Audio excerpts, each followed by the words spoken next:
नमस्कार दोस्तों, आप सभी का स्वागत है हमारे YouTube channel A to study पर। पिछले वीडियो में हमने मोहम्मद बिन तुगलक के बारे में पढ़ा था। यदि आप दिल्ली सल्तनत में गुलाम वंश और खिलजी वंश के बारे में पढ़ना चाहते हैं तो आप चैनल की प्लेलिस्ट में जाकर वहां से सारे वीडियो देख सकते हैं, या वीडियो के डिस्क्रिप्शन में लिंक दिया होगा, वहाँ से जाकर आप सारे वीडियो देख सकते हैं। तो चलिए शुरू करते हैं। फिरोज शाह तुगलक, जिसने 1351 ईस्वी से 1388 ईस्वी तक शासन किया।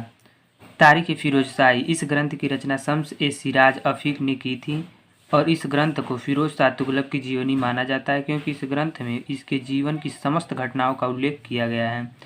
इस ग्रंथ में फिरोज शाह तुगलक के शासनकाल को आर्थिक दृष्टि से सबसे अच्छा शासनकाल बताया गया है। तो ये ग्रंथ है तारीख फिरोज शाही नामक ग्रंथ, जिसकी रचना किसने की है?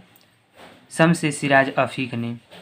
और इसे फिरोज शाह तुगलक का जीवनी भी कहा जाता है।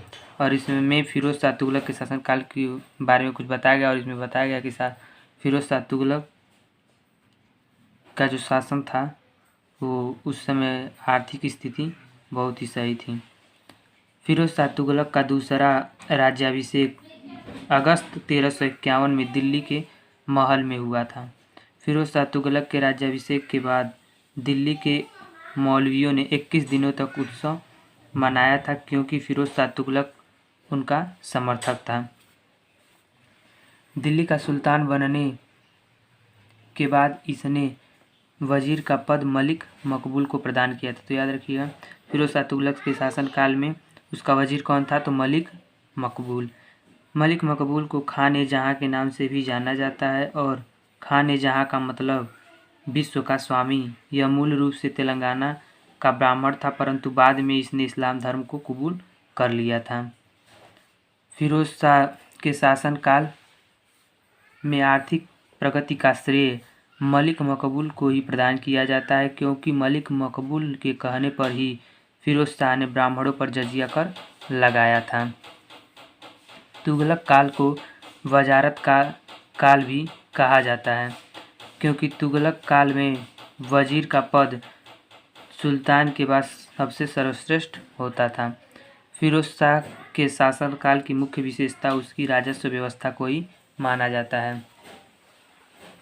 फिरोज शाह तुगलक की राजस्व व्यवस्था के बारे में शम्स ए सिराज ने तारीख फिरोज शाही ग्रंथ में लिखा है। देश के प्रत्येक घर में आवश्यकता अनुसार अन्न, फर्नीचर, सोना, चांदी उपलब्ध हैं, और ऐसी कोई महिला नहीं है जिसके पास गहने न हो। इसके शासनकाल में जनता पर 24 कर लगाए गए थे, परंतु इसमें सभी करों को समाप्त कर केवल जजिया, ज़कात, खिराज और खुम्स कर लगाए थे।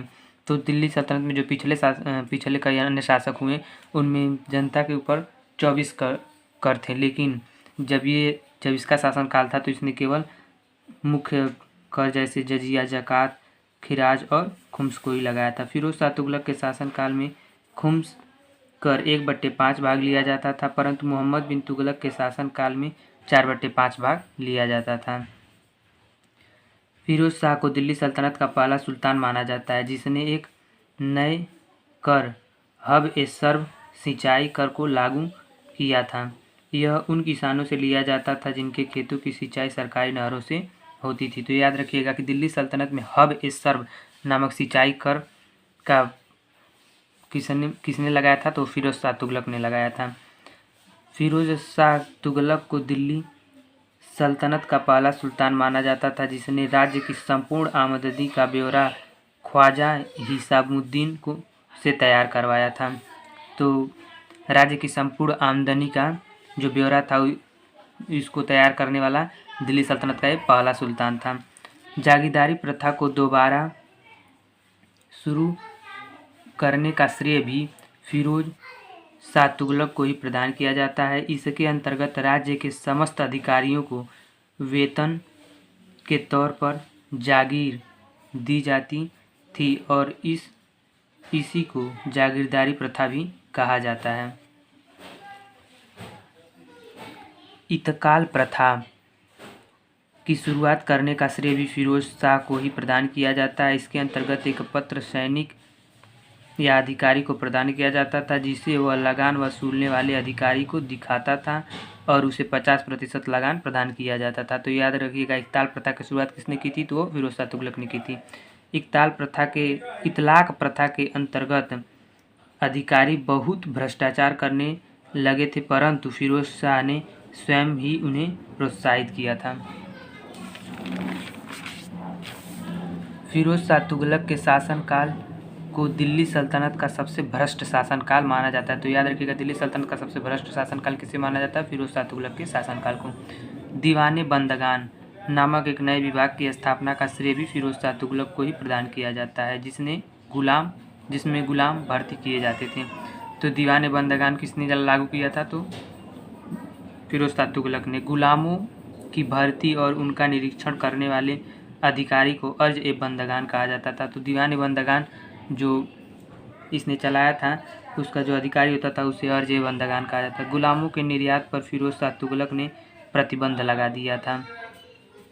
फिरोज शाह तुगलक के द्वारा ही दीवान ए खैरात विभाग की स्थापना की गई थी। यह एक दान विभाग होता था। दीवान ए खैरात का मुख्य काम गरीब, अनाथ तथा विकलांग बच्चों की देखभाल करना होता था। इसके ही अंतर्गत विवाह विभाग भी होता था, जो गरीब मुस्लिम लड़कियों की शादी के लिए आर्थिक सहायता प्रदान करता था। तो दीवान ए खैरात का मुख्य काम, दीवान ए खैरात विभाग की स्थापना किसने की थी? तो फिरोज शाह तुगलक ने की थी। सभी तुगलक शासकों में स्थापत्य कला का सबसे अधिक विकास फिरोज शाह तुगलक के शासनकाल में ही हुआ था। फिरोज शाह तुगलक ने लोक निर्माण विभाग की स्थापना कर मलिक गाजी और अब्दुल हक को उसका प्रमुख अधिकारी बनाया था। तो फिरोज शाह तुगलक ने लोक निर्माण विभाग की स्थापना की थी और उसका मालिक और करके स्थापना की, और मलिक गाजी और अब्दुल हक को उसका प्रमुख अधिकारी बनाया था। फिरोज शाह तुगलक के शासनकाल में राज्य का प्रमुख वास्तुकार मलिक गाजी था और अब्दुल हक को उसका प्रमुख अधिकारी बनाया था। इसने 300 से भी अधिक नगरों को बसाया था, जिसमें फतेहाबाद और हिसार, फिरोजपुर, जौनपुर, फिरोजाबाद और फिरोजपुर के नगरों को प्रमुख माना जाता है। फरिश्ता के अनुसार फिरोज शाह ने 300 नगर, 20 महल, 40 मस्जिदें और 5 मकबरे और अनेक बाग बनवाए थे। फिरोज शाह तुगलक ने 1352 में मदरसा ए फिरोज शाही का निर्माण करवाया था, जो दिल्ली के हौज ए अलाई के पास स्थित था। तो मदरसा ए फिरोज शाही की स्थापना किसने करवाया था? फिरोज शाह तुगलक ने करवाया था। और कहाँ स्थित है? दिल्ली के हौज अलाई के पास स्थित है। याह्या बिन अहमद सरहिंदी के द्वारा लिखे गए तारीख ए मुबारक शाही ग्रंथ के अनुसार फिरोज शाह के शासनकाल में 5 बड़ी नहरों का निर्माण करवाया गया था। इसने दिल्ली में एक जल घड़ी का निर्माण भी करवाया था। तो याह्या बिन अहमद सरहिंदी एक